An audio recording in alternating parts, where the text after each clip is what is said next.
नमस्कार, खबरें जारी न्यूज स्टेज पर मैं हूं आपके साथ मकसूद खान। आपके मुद्दे में बात बढ़ती महंगाई की, बात बढ़ते पेट्रोल और डीजल के दामों की। मध्य प्रदेश की बात करेंगे, जहां पर कांग्रेस ने पेट्रोल डीजल के खिलाफ देश भर में प्रदर्शन किया।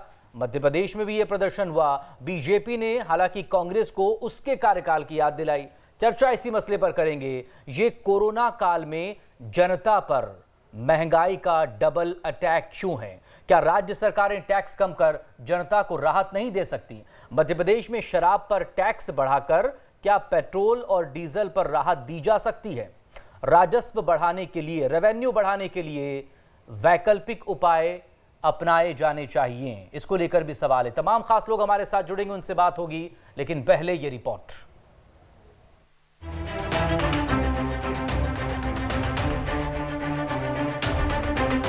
महंगे पेट्रोल डीजल से जहां जनता परेशान है, वहीं अब इस पर सियासत भी शबाब पर है। शुक्रवार को कांग्रेस ने इसके खिलाफ देशव्यापी प्रदर्शन किया।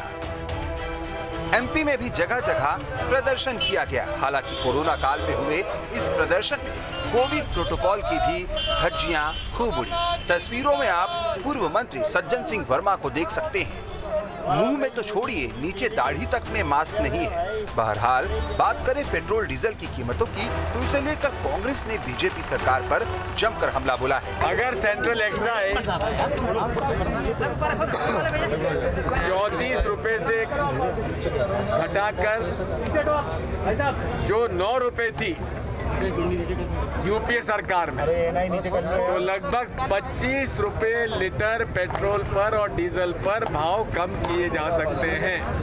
उधर मध्य प्रदेश में बेशक पेट्रोल डीजल राजस्थान के बाद सबसे महंगे बिक रहे हो, लेकिन सत्ता पक्ष पेट्रोल के शतकधारी होने पर भी विपक्ष पर ठीकरा फोड़ने से गुरेज नहीं कर रहा। जो लोग शीशों के घरों में रहते हैं, उन्हें दूसरों पर पत्थर नहीं फेंक रहे। वो कांग्रेस को अधिकार किसने दिया जिसने अपने घोषणा पत्र में डीजल पेट्रोल के दाम कम करने का कहा था, और कम तो नहीं किए, बढ़ा और दिए थे। सरकार में मध्य प्रदेश में आए कमलनाथ जी, और उन्होंने डीजल पेट्रोल के दाम कम करने की घोषणा की और बढ़ा दिए थे। उसको ये अधिकार किसने दिया है? ये पब्लिक है, सब जानती है।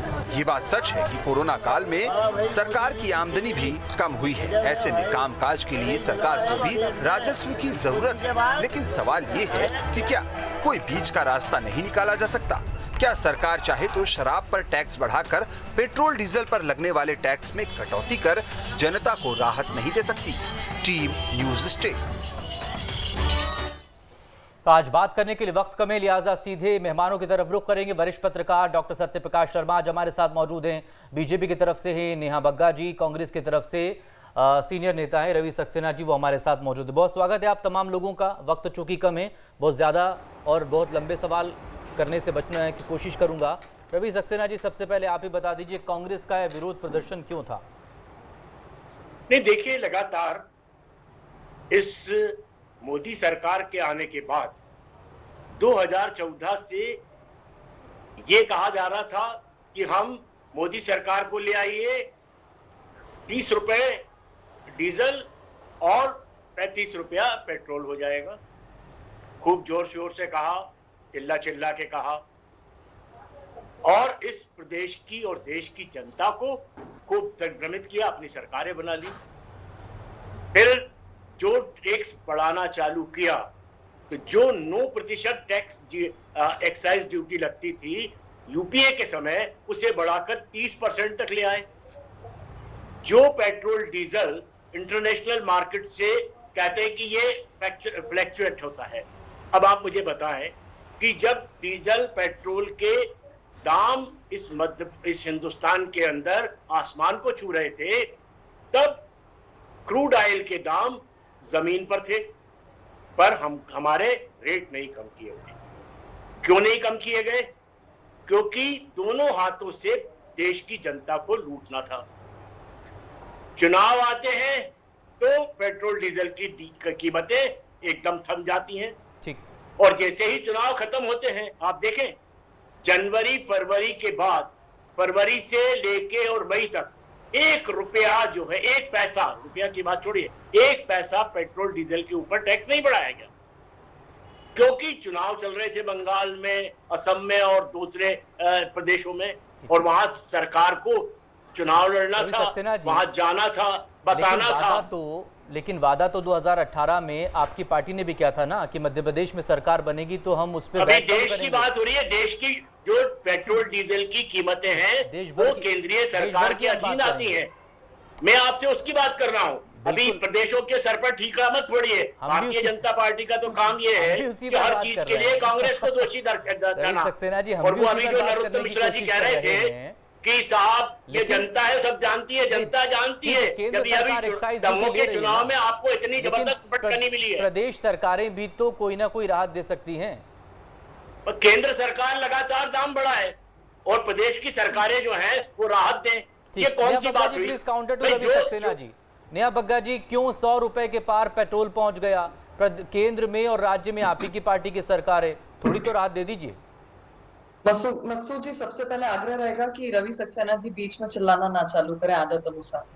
देखिए, शुरुआत में मैं आपको बता दूं कि आज औरंगाबाद का जो रेट है वो 103 रुपए है पेट्रोल का, मुंबई का 101.7, जयपुर का 102.14, गंगानगर का 106.65 और मध्य प्रदेश का 103.94।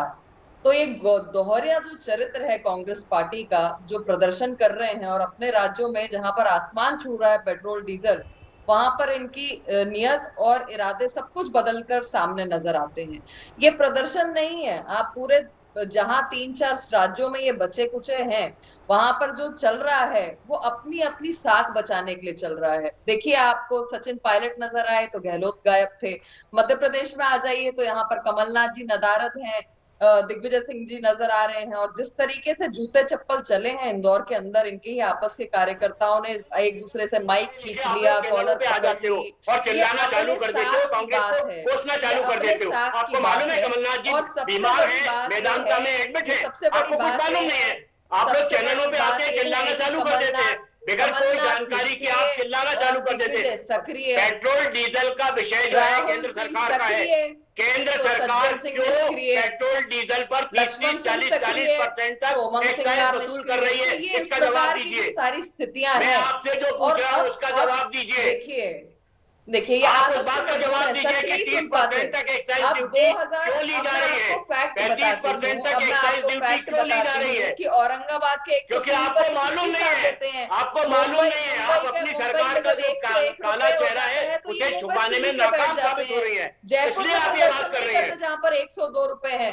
आप जब धरना प्रदर्शन करते थे 60 रुपए पेट्रोल और डीजल पे, तो आप क्या करते थे? आप क्या घड़ियाले आंसू बहाते थे? मैं इंटरेस्टेड नहीं हूँ, मैं चुप हो जाती हूँ।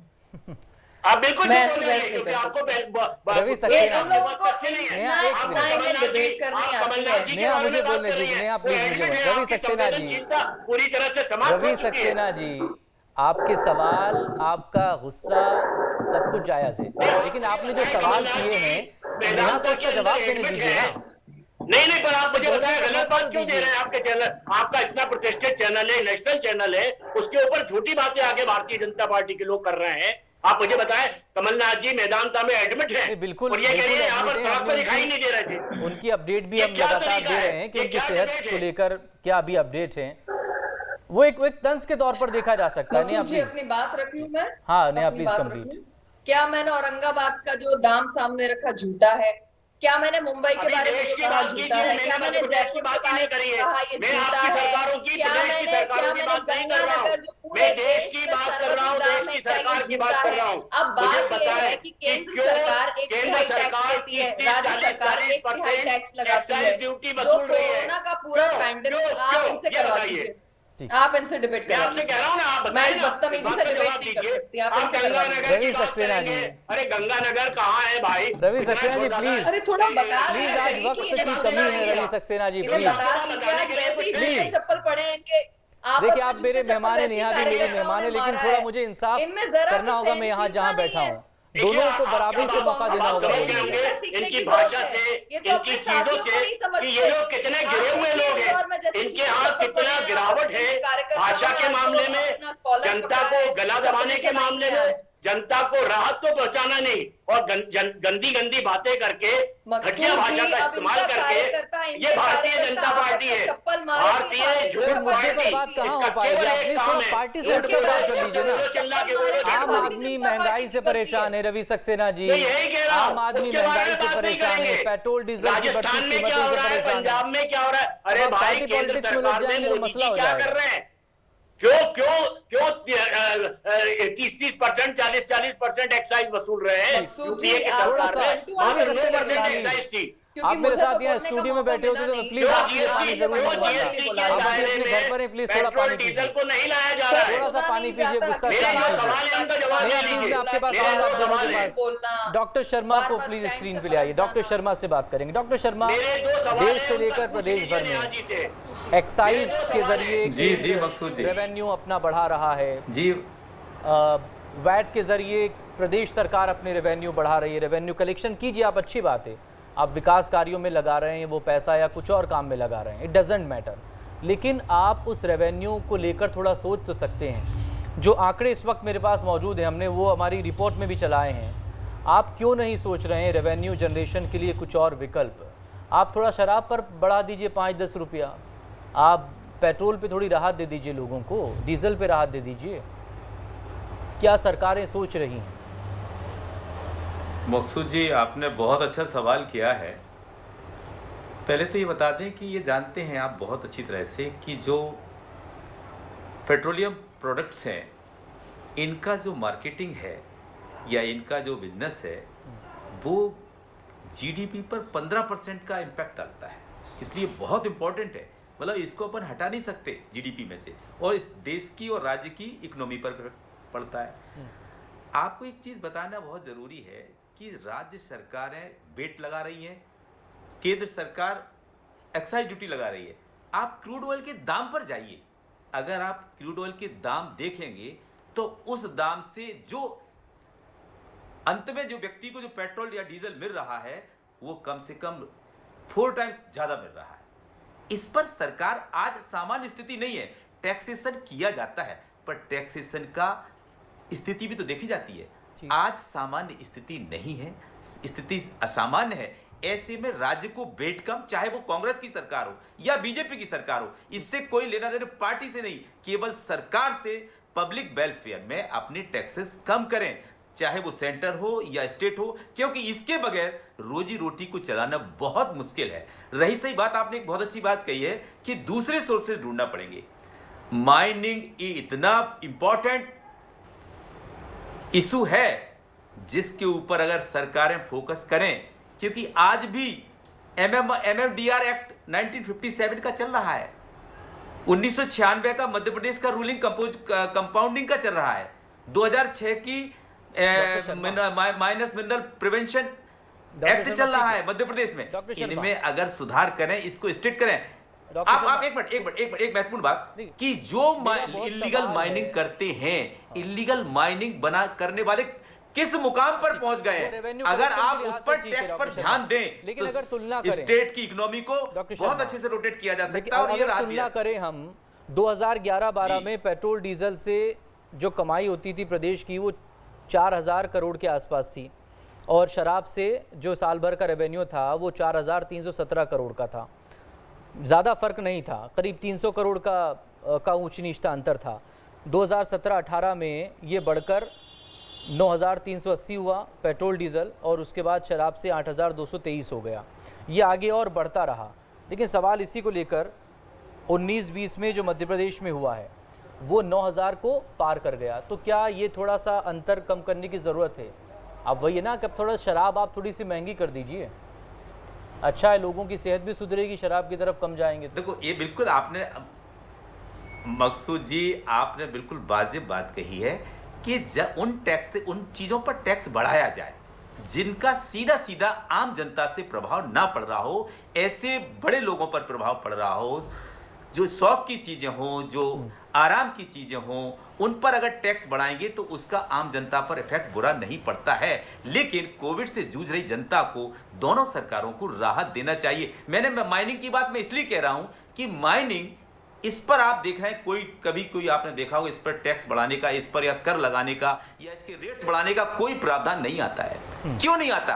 क्योंकि माइनिंग एक ऐसा सेक्टर है, ऐसा सेगमेंट है जिसमें पॉलिटिशियंस, नहीं तो हालात सुधर कहाँ हैं? ऑफिसर्स, वो तो पूरा नेक्सस है ना, उस इलाके के बड़े बड़े दमदार लोग, ये सब मिले होते हैं। वो तो पूरा नेक्सस काम करता है। अभी 2 दिन पहले खबर आई थी कमाई को ग्वालियर चंबल इलाके से एसडीओ पर हमला कर दिया है, तो इसको बहुत कठिन कर दिया जाए। आईपीएस अधिकारी तक तो सुरक्षित रहे नहीं है मध्य प्रदेश में, आप कहाँ उसमें पड़े हुए हैं? पेट्रोल डीजल पर लौट कर आएंगे। नेहा, क्या रेवेन्यू कलेक्शन के मॉडल को लेकर विचार करने की जरूरत है? मतलब इस महंगाई के बीच में, कोरोना के संकट के बीच में थोड़ी तो राहत मिलनी चाहिए जनता को। देखिए, दो चार बातें हैं जो जनता को बताने की हर बार आवश्यकता है। नंबर 1 कि हम एक कोरोना पैंडेमिक में आज भी चल रहे हैं और जिस तरीके से लॉकडाउन खुला है, ओपेक कंट्री से हमारा ये सारा पेट्रोलियम के पदार्थ आते हैं। डिमांड सप्लाई में एक बहुत बड़ा डिफरेंस है और इस चक्कर में जब अंतरराष्ट्रीय स्तर पर एक फ्लक्चुएशन आता है, वो यहाँ पर भी इम्पैक्ट दिखता है। दूसरी चीज, मैंने आपसे कहा कि 1/3 टैक्स जो है राज्य सरकार लेती है, 1/3 टैक्स केंद्र सरकार लेती है। जब केंद्र ने ये कहा था कि सभी पूरे देश के लिए पेट्रोलियम प्रोडक्ट्स पर एक टैक्स कर देते हैं, तो सबसे ज्यादा खिलाफत करने वाले अगर कोई राज्य थे तो वो कांग्रेस की सरकार के थे, जो आज दोहरी नीति अपना रहे हैं। जहां पर इनके राज्यों में टैक्सेस इतने एक्सीड कर आज रेट ऊंचाई पर है, वहां चुप्पी साध लेते हैं और यहाँ पर दोहरी नीति करके धरने पे बैठ जाते हैं। अरे भैया, जब आप ये नहीं बताने में सक्षम है कि जब यूपीए की सरकार थी 2014 में एक नियंत्रण दायरे में लाएंगे, क्यों नहीं लाया गया? इस बात का जवाब दीजिए। आप इधर उधर की न बात कर, ये बता कि पेट्रोल और डीजल पर लगातार दाम क्यों बढ़ रहे हैं? कैसे डिबेट करते हैं रवि जी, ये बता कि पेट्रोल डीजल पर इतना टैक्स क्यों लिया जा रहा है?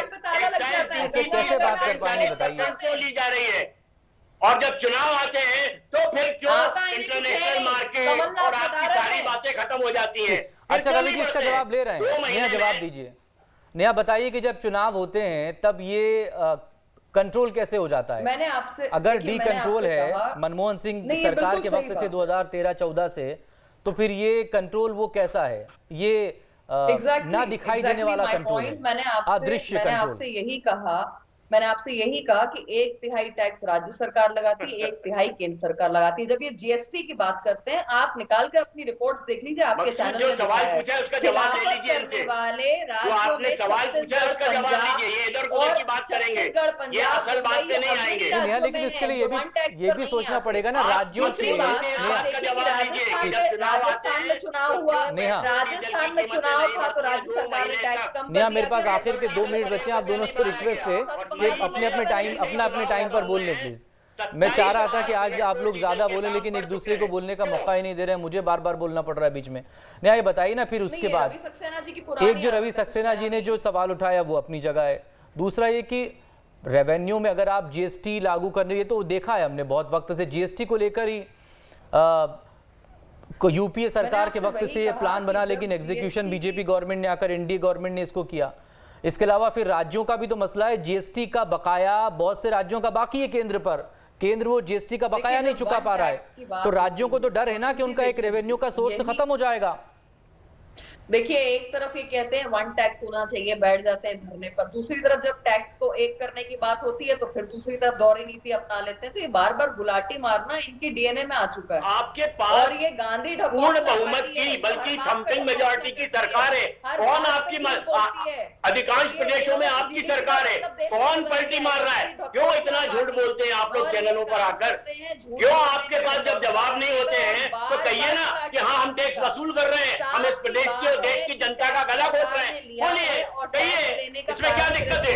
पैंडेमिक में जो आपकी नीति है बताइए ना कि हमारी नीति है कि देश की जनता का गला घोटेंगे, पेट्रोल डीजल के दाम से मुनाफा कमाएंगे, हर चीज में हम पैसा कमाएंगे, चाहे महामारी हो उसमें भी हम अवसर बनाकर पैसा कमाएंगे। रवि जी, मैं आपको कह रहा हूँ, आप लोग अपना दिमाग सही रखिए, बताइए, आपको जरूरत है।